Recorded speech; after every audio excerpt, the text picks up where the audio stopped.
Good morning, students.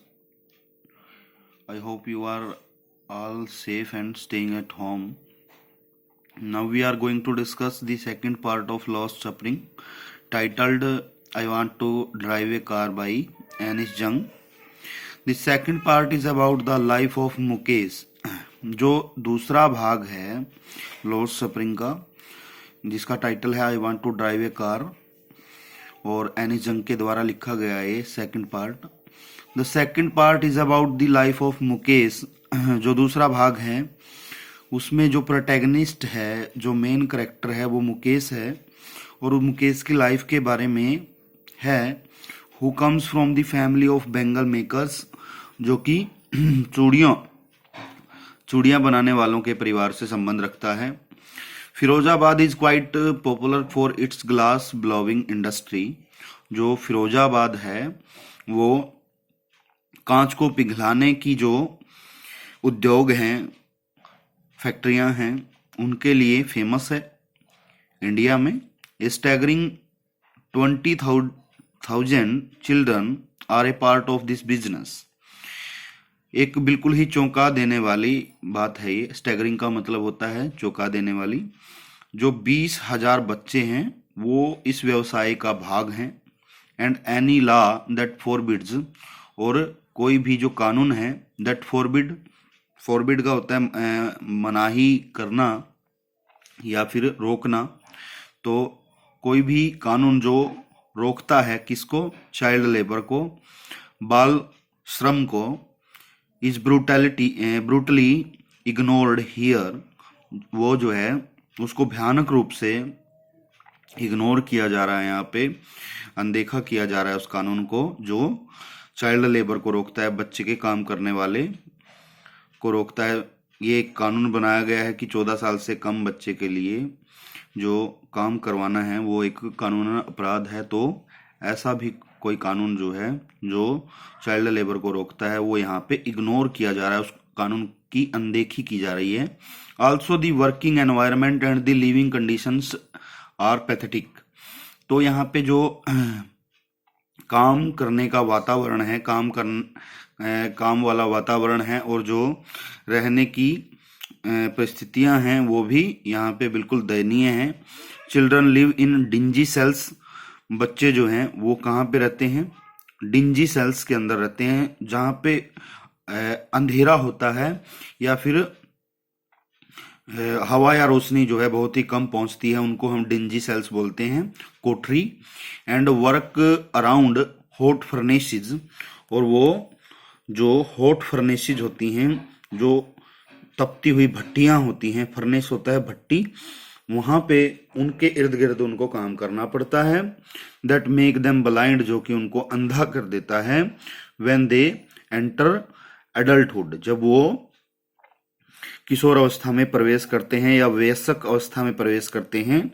Since they are weighed down by डेब्ट.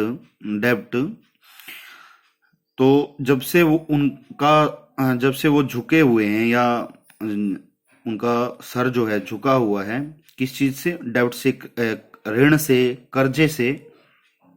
दे can't think or find any way to escape this trap. तो वो ना तो उनको कोई भी तरीका जो है वो मिलता है, और ना ही वो उस तरीके के बारे में सोच सकते हैं. कौन से तरीके के बारे में?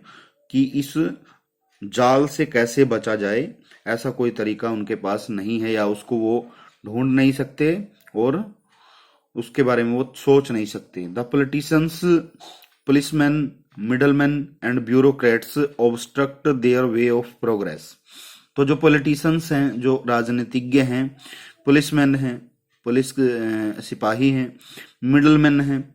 मिडलमैन यहाँ पे बोला गया बिचौलिए को, जो बीच में होता है किसी भी काम के, एक कड़ी का काम करता है.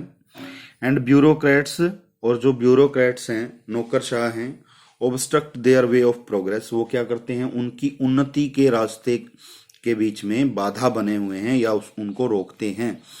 Most women in such families think that this is their fate and just follow the family profession of bangle making. कुछ औरतें जो हैं या ज्यादातर औरतें इन परिवारों में सोचती हैं कि ये उनका भाग्य है, और भाग्य क्या है, जो फैमिली प्रोफेशन है उसको फॉलो करना, ये उनका भाग्य है। और इसी वजह से वो क्या करती हैं, जो ये पारिवारिक व्यवसाय है चूड़ियां बनाने का, उसका ही अनुसरण करती हैं। But Mukesh is different from the rest of the folks there. परंतु जो मुकेश है वो बाकी लोगों से, यहाँ के जो बाकी लोग हैं उनसे अलग है। He has dreams of becoming a motor mechanic. वो जो है उसका सपना है कि वो एक मोटर मैकेनिक बने। The garage is quite far from his house. यद्यपि जो गैराज है जहाँ पे वो मोटर मैकेनिक की ट्रेनिंग ले सकता है वो उसके घर से बहुत दूर है। But he determines enough to go by walk. परंतु उसने इतना दृढ़ निश्चय कर लिया है कि वो पैदल चल के वहां पे जा सकता है। Here the writer gets exposed to many health hazards such as losing their eyesight as they working in appalling conditions। तो लेखिका जो है यहाँ पे जो स्वास्थ्य से संबंधित खतरे हैं उनको भी एक्सपोज करती है, उनका भी पर्दाफाश करती है। Such as losing their eyesight, जैसे कि आंखों की रोशनी जो है उसको खो देना।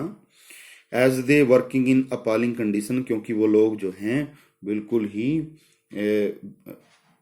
ही दयनीय परिस्थितियों में काम करते हैं। Mukesh father become blind and even his grandfather also.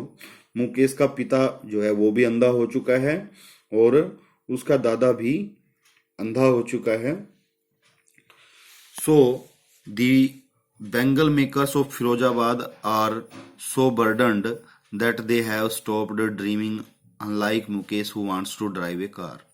इसीलिए जो बेंगल मेकर हैं फिरोजाबाद के, उन लोगों ने क्या करना छोड़ दिया है, आर सो बर्डनड, वो इतने बोझ को लिए हुए हैं, इतना उनके ऊपर बर्डन है, वजन है, that they have stopped dreaming, उन्होंने क्या कर दिया है, सपने लेना बंद कर दिया है।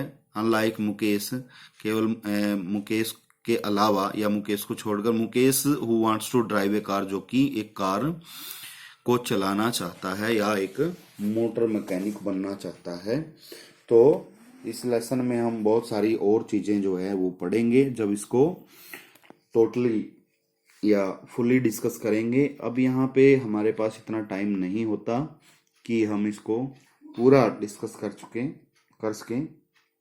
तो यहाँ पे हम मेन चीजों को ही लेते हैं। तो इस लेसन के अंदर जो है, दोनों पार्ट्स के अंदर जो है एक कंट्रास्ट भी दिखाया हुआ है। वो कंट्रास्ट क्या है, पहले पार्ट में हमने पढ़ा था कि जो साहब आलम है, जो कि एक रैग पिकर्स की फैमिली से बिलोंग करता है और ढाका से वो माइग्रेट हुए हैं सीमापुरी में, दिल्ली में। तो वो पहले केयर फ्री था, बिल्कुल लापरवाह था और अपनी स्वतंत्र जिंदगी जो है वो जी रहा था। लेकिन अब वो लास्ट में क्या होता है, उसको काम मिल जाता है एक टी स्टॉल पे, और वो टी स्टॉल पे अपनी स्वतंत्रता को खो देता है। लेकिन इस भाग में लेखिका ने ये दिखाया है कि जो मुकेश है वो यहाँ पे बेंगल मेकर्स के परिवार से संबंध रखता है और गरीब है, कंडीशन उनकी भी बहुत दयनीय है, लेकिन वो यहाँ पे अपना खुद का मालिक बनना चाहता है, हिज ओन मास्टर वो बनना चाहता है एक मोटर मैकेनिक बनके। तो ये कंट्रास्ट जो है इस पार्ट के अंदर दिखाया हुआ है।